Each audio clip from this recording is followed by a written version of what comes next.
Oi, meu nome é Maria Laura. Meu nome é Lauane.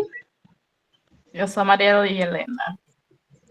E hoje a gente vai começar o trabalho sobre aplicações de volume por camadas cilíndricas no curso de Engenharia de Alimentos. Volumes por camadas cilíndricas. Em engenharia de alimentos, o volume por camadas cilíndricas é frequentemente utilizado para calcular o volume de produtos armazenados em recipientes cilíndricos, como tanques de armazenamento de líquidos, silos de grãos ou tambores de processamento. Isso é crucial para garantir a eficiência do processo de armazenamento e produção de alimentos. Engenharia de alimentos. Os estudos geralmente se concentram em técnicas de medição, modelagem, matemática e otimização de processos de armazenamento e produção de alimentos. Pesquisadores e profissionais da área desenvolvem e aplicam esses métodos para garantir a precisão e eficiência na manipulação e armazenamento de alimentos. Volume por cascas cilíndricas. Podemos encontrar o volume de todos os sólidos geométricos. O volume corresponde à capacidade desse sólido.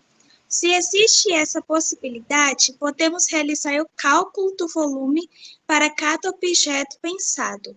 Outra forma de se calcular volumes de sólidos de revolução é através do método das cascas cilíndricas. O volume do sólido é a soma dos volumes das cascas. Cada casca pode ser planificada. Comprimento da casca, 2 vezes π vezes r, sendo r o raio da casca. Altura, h, normalmente dada como função f de x.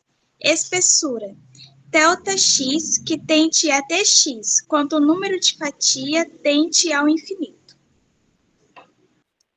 Então, assim, a gente obtém a fórmula, né, do volume, que é o volume igual a 2 vezes π vezes x1 e a função de x1 vezes a variação de x. Portanto, uma aproximação para o volume de V e de S é dada pela soma dos volumes dessas cascas, que seria, então, o volume é igual a soma desses intervalos, né, de 2 vezes π vezes xi vezes a função de xi e a variação, né, de x. O raio da casca é a distância entre a casca calculada e o eixo de rotação. O intervalo de integração de A e B é dada pela variação deste raio, sendo A o menor raio possível e B o maior raio.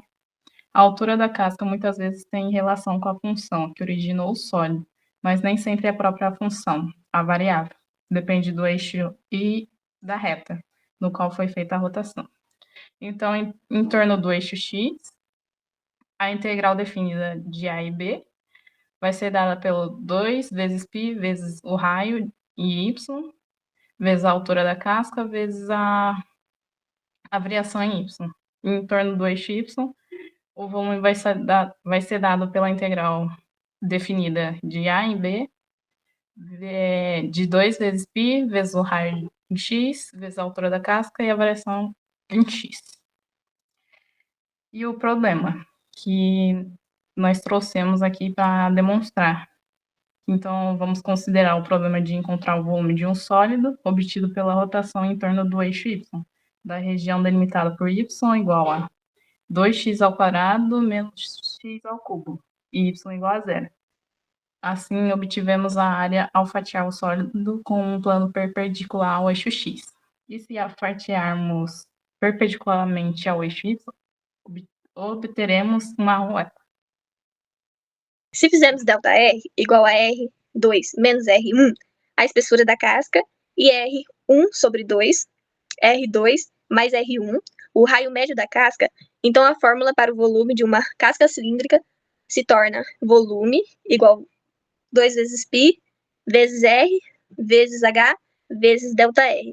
Agora, considere S como um sólido obtido pela rotação em torno do eixo y, da região limitada por y, função de x, onde a função de x é maior ou igual a zero. Y é igual a zero, x igual a A e x igual a B, onde B é maior que A e A é maior ou igual a zero. Se o retângulo com base xi menos 1 xi e a altura da função de xi é girado ao redor do eixo y, então o resultado é uma casca cilíndrica com um raio médio xi, a altura, a função de xi e a espessura de ΔX. Então a seguinte definição parece plausível. O volume do sólido da figura, obtido pela rotação em torno do eixo y da região sobre a curva y, função de x, de A até B, é volume igual à integral do instante B e A vezes 2π vezes x vezes função de x vezes dx, onde 0 é menor ou igual a e A é menor do que B. Bom, e aqui a gente tem algumas pesquisas recentes falando sobre como a gente usa esse método na engenharia de alimentos. Então, primeiro, a modelagem e a simulação do processo de secagem convectiva de fatias de manga utilizando o método de camada cilíndrica. Esse estudo investiga o processo de secagem de fatias de manga usando o método das camadas cilíndricas, para prever a distribuição de temperatura e umidade durante a secagem convectiva. A segunda forma de como eles usam é a modelagem matemática e simulação numérica dos processos de pasteurização de leite, utilizado o método de camada cilíndrica. Nesse trabalho, os pesquisadores desenvolvem um método matemático para simular o processo de pasteurização do leite, empregando o método de camada cilíndrica para otimizar o design e as condições de operação do sistema. Bom, aqui é as referências bibliográficas que a gente pegou, e é isso.